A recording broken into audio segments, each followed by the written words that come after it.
નમસ્કાર મિત્રો, અહીં એક ઉપપ્રમેય આપેલ છે જેમાં તમને સમબાજુ ત્રિકોણ વિશે વાત કરેલ છે. સમબાજુ ત્રિકોણના ત્રણેય ખૂણાઓ સમાન હોય છે તથા દરેકનું મૂલ્ય 60 હોય છે. ઓકે, આગળ જે તમે આ પ્રમેયનો અભ્યાસ કરી ગયા, લાઈક કોઈક ત્રિકોણ હોય એમાં જો બે બાજુઓ સમાન હોય, લાઈક AB અને AC જો સમાન હોય, દેન AC ની સામેનો ખૂણો B અને AB ની સામેનો ખૂણો C બંને કેવા થાય? સમાન થાય. અહીં થોડું સમજણ મેળવીએ. જો AB is equal two AC તો ખૂણો C અને ખૂણો B બંને કેવા થાય? સમાન થાય. ઓકે, આ નિયમનો આપણે ઉપયોગ કરીશું અને આ ઉપપ્રમેય સાબિત કરીશું. અહીં તમને સમબાજુ ત્રિકોણ વિશે વાત કરેલ છે. ઓકે, સો સૌથી પહેલા આપણે પક્ષમાં ત્રિકોણ ABC સમબાજુ છે એમ લઈશું. દેન આપણે જે સાબિત કરવાનું હોય એ આપણે સાધ્યમાં લઈશું. આપણે શું સાબિત કરવાનું છે? ખૂણાઓ સમાન છે તથા દરેકનું મૂલ્ય 60 છે. ઓકે, દેન સાધ્યની અંદર આપણે ખૂણો A, ખૂણો B અને ખૂણો C ત્રણ કેવા છે? સમાન છે તથા દરેકના મૂલ્ય 60 છે. સારી રીતે તમે 60 લઈ શકો. ઓકે, હવે આપણે એની સાબિતી આપીશું.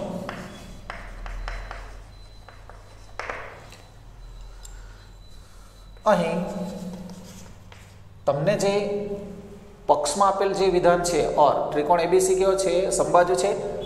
એનો ઉપયોગ કરીશું. ત્રિકોણ ABC સમબાજુ. દેન ત્રણેય બાજુ AB, BC અને AC કેવી થશે? સમાન થશે. ઓકે, આ ત્રણ બાજુઓ પૈકી હું કોઈ પણ બે બાજુ લઈશ. લાઈક અહીં AB અને BC લઈશું. અહીં જો AB is equal two BC તો AB અને BC કેવી હોય? સમાન હોય. દેન AB ની સામેનો ખૂણો C અને BC ની સામેનો ખૂણો A કેવા થશે? સમાન થશે. દેન તમે અહીં લખી શકો ખૂણો C અને ખૂણો A સમાન થશે. એને આપણે પરિણામ નંબર 1 આપીશું.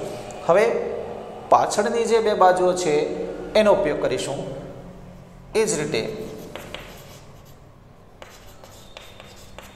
જો BC is equal two AC તો આ BC અને AC સમાન હોય તો BC ની સામેનો ખૂણો A અને AC ની સામેનો ખૂણો B સમાન થશે.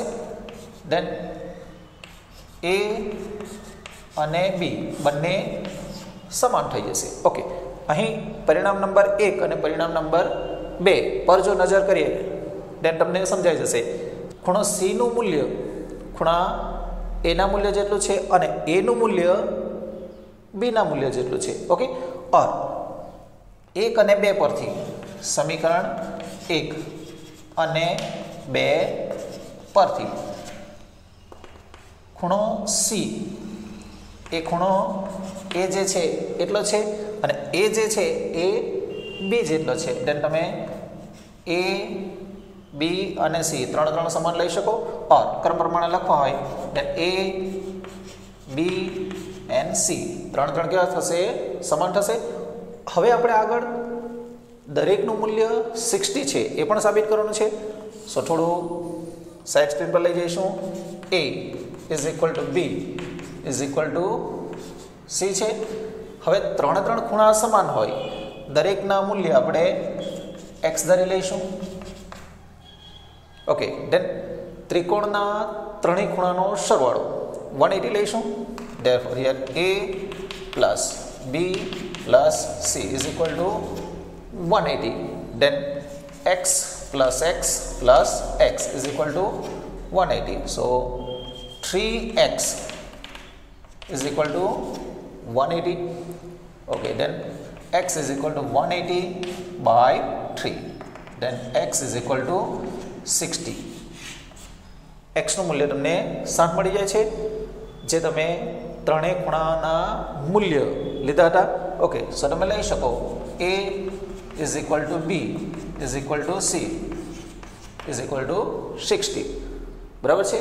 સો આ ખૂબ જ અગત્યનું પરિણામ છે. સમબાજુ ત્રિકોણ હોય, ત્રણેય ખૂણાઓ સમાન હોય, ઉપરાંત ત્રણેયના મૂલ્ય પણ કેવા હોય? સમાન હોય અને 60 હોય. ઓકે, સો ખાસ યાદ રાખી લેવું, ખૂબ કામ લાગશે. Okay, write down. નેક્સ્ટ, સમકોણ ત્રિકોણ એ સમબાજુ ત્રિકોણ છે. આ પણ એક ઉપપ્રમેય છે.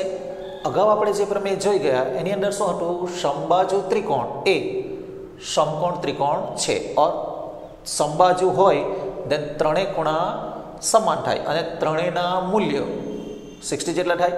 અહીં એનાથી થોડું ઉલટું છે. તમને અહીં ત્રિકોણ સમકોણ આપેલ છે. ઓકે, સો પક્ષનું વિધાન તમારું ત્રિકોણ એબીસી સમકોણ છે. ઓકે, દેન સાધ્ય આપણે ત્રિકોણ એબીસી સમબાજુ સાબિત કરવાનું છે. ઓકે, સો આપણે ત્રિકોણ એબીસી સમબાજુ છે એમ લઈશું. ઓકે, દેન સાબિતી. સાબિતીની અંદર આપણે પક્ષમાં આપેલ જે વિધાન હોય એનો ઉપયોગ કરીશું, ઓર કોઈ પણ પૂર્વધારણા પ્રમેય જે આપણે અગાઉ શીખી ગયા છે એનો ઉપયોગ આપણે કરી શકીએ. ઓકે, અહીં તમને ત્રિકોણ એબીસી સમકોણ આપેલ છે. ઓકે, હવે સમકોણ હોય, ત્રણેય ખૂણાના માપ ઓર મૂલ્ય સમાન હશે. ઓકે, સો અહીં A is equal to B is equal to C લઈ શકાય. ઓકે, આ ત્રણ ખૂણાઓ પૈકી અહીં આપણે કોઈ પણ બે ખૂણાઓ લઈશું. અહીં જો ખૂણો એ ઇઝ ઇક્વલ ટુ ખૂણો બી હોય તો ખૂણો એ અને ખૂણો બી કેવા હોય? સમાન હોય. દેન પ્રમેય 7.3 પ્રમાણે એ જે ખૂણો છે એની સામેની બાજુ કેવી થશે? સમાન થશે. સો એની સામેની બાજુ બીસી અને બીની સામેની બાજુ એસી સમાન થશે. ઓકે, સો તમે અહીં લખી શકો BC is equal to AC. Okay, હવે પાછળના જે બે ખૂણા છે એનો ઉપયોગ કરીશું. એ જ રીતે ખૂણો બી અને ખૂણો સી સમાન હોય ઓર સમાન લઈએ તો શું થશે? બી ની સામેની બાજુ એસી અને સી ની સામેની બાજુ એબી સમાન થશે. ઓકે, સો બી ની સામેની બાજુ આપણે એસી લઈશું અને સી ની સામેની બાજુ એબી લઈ લઈશું. ઓકે, હવે પરિણામ 1 અને 2 પર જો નજર કરીએ દેન તમે જોઈ શકો છો બીસી અને એસી સમાન છે અને એસી અને એબી સમાન છે. ઓકે, દેન તમે સમીકરણ 1 અને 2 પરથી બીસી એસી જેટલું છે અને એસી એબી જેટલું છે, then B C is equal to A C is equal to A B થઈ જશે. Or A B is equal to B C is equal to A C. ત્રણ બાજુઓ કેવી મળે છે? સમાન મળે છે. ઓકે, દેન તમે લખી શકો ત્રિકોણ એબીસી સમબાજુ છે. ધેરફોર ત્રિકોણ એબીસી સમબાજુ છે. ઓકે, સિમ્પલ છે. બંને જે ઉપપ્રમેય છે એકબીજાના શું છે? પ્રતીક છે. ખૂણાઓ સરખા હોય દેન બાજુઓ સરખી થાય છે. જ્યારે અગાઉના પ્રમેયની અંદર શું હતું? ત્રણ બાજુઓ સરખી હોય તો ત્રણ ખૂણાઓ સરખા થાય. સિમ્પલ છે. Okay, write down. Next second example લઈશું. ત્રિકોણ એબીસીમાં એડી એ બીસીનો લંબ દ્વિભાજક છે. હવે ત્રિકોણ એબીસી અહીં તમને આપેલ છે અને આ એડી જે છે એ શું છે? બીસીનો લંબ દ્વિભાજક. હવે લંબ દ્વિભાજક હોય અહીં 19 નો ખૂણો બનશે, ઉપરાંત દ્વિભાજક બે સરખા ભાગ થશે. ઓકે, દેન સાબિત કરો કે ત્રિકોણ એબીસી જેમાં એબી અને એસી સમાન હોય તેવો સમદ્વિબાજુ ત્રિકોણ છે. એટલે આપણે ત્રિકોણ એબીસી જે છે એ સમદ્વિબાજુ છે એમ બતાવવાનું છે, ઉપરાંત એબી અને એસી સરખી હોય એવો સમદ્વિબાજુ ત્રિકોણ બતાવવાનો છે. ઓકે, સૌથી પહેલાં આપણે પક્ષ લઈશું, જેમાં તમને જે આપેલ વિગતો છે એ લઈશું.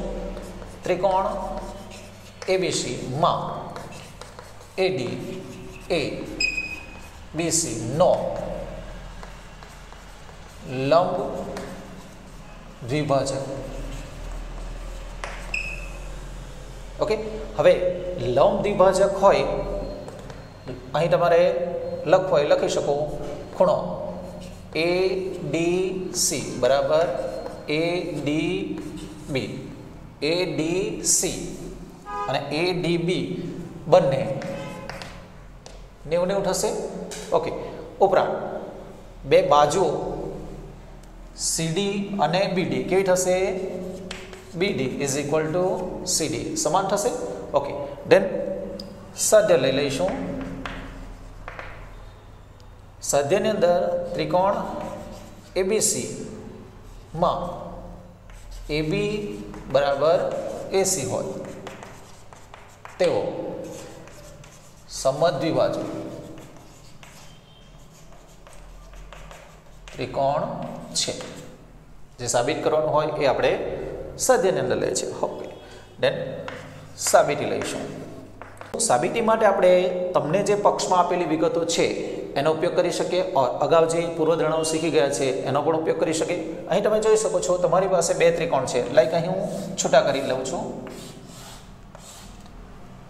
એક ત્રિકોણનું નામ હું અહીં એ ડી બી ડાબી તરફનું જે છે એનું નામ આપી દઉં છું. એડીસી ત્રિકોણ છે એનું નામ અત્યારથી આપણે આપતા નથી. અનુરૂપ ખૂણા ઓર અનુરૂપ બાજુ સાથે કઈ અનુરૂપ બાજુ મળે છે એ પ્રમાણે આપીશું.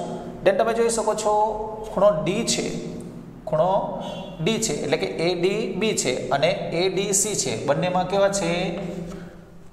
કાટખૂણા છે. ઓકે, દેન આજે બીડી જે છે તે અને સીડી જે છે, બીડી અને સીડી કેવી છે? સમાન છે પક્ષના આધારે.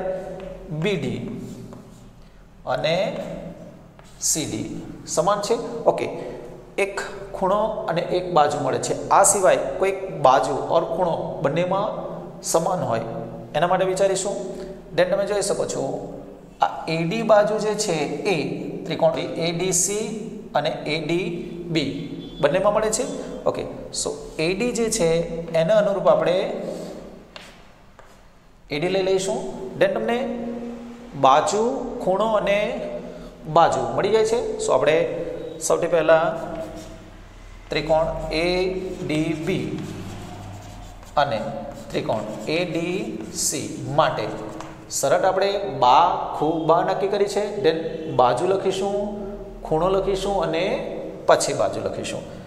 Okay, so A D is equal to A D જે બંનેમાં કેવી છે? સામાન્ય છે. ઓકે, સો અહીં સામાન્ય બાજુ લઈ શકો. દેન ખૂણો લઈ લઈશું. ખૂણો એ ડી બી બરાબર ખૂણો એ ડી સી શું છે? બંને સમાન છે ઓર કાટખૂણા છે, પરંતુ આપણે એ જે વિગત લખીએ છીએ એ પક્ષના આધારે લખીએ છીએ. સો પક્ષ લઈ લઈશું. દેન બીડી ઇઝ ઇક્વલ ટુ ડીસી એ પણ આપણે પક્ષના આધારે નક્કી કર્યું છે. ઓકે, દેન આ જે બે ત્રિકોણ છે એ બા ખૂ બા ના આધારે એકરૂપ થાય છે. સો અહીં તમે લખી શકો એ ડી બી એકરૂપ ત્રિકોણ એ ડી સી શાના આધારે? બા ખૂ બાના આધારે. ઓકે, દેન આપણે શું બતાવવાનું છે? એ બી અને એસી સમાન હોય તેવો સમદ્વિબાજુ ત્રિકોણ બતાવવાનો છે. ઓકે, દેન તમે અહીં જોઈ શકો છો એ બી અને એસી જે બાજુ છે એ સીપી સીટી પ્રમાણે સમાન થશે. ઓકે, દેન તમે લખી શકો એ બી ઇઝ ઇક્વલ ટુ એસી શાના આધારે? CP city. ઓકે, હવે આ બે બાજુઓને જો તમે વિચારો ત્રિકોણ એબીસી માટે, દેન એબી અને એસી કેવી મળી જાય છે? સરખી મળી જાય છે. ઓકે, then તમે લખી શકો. માટે ત્રિકોણ એબીસી એ એબી અને એસી સમાન હોય તેવો સમદ્વિબાજુ ત્રિકોણ છે. Okay, right.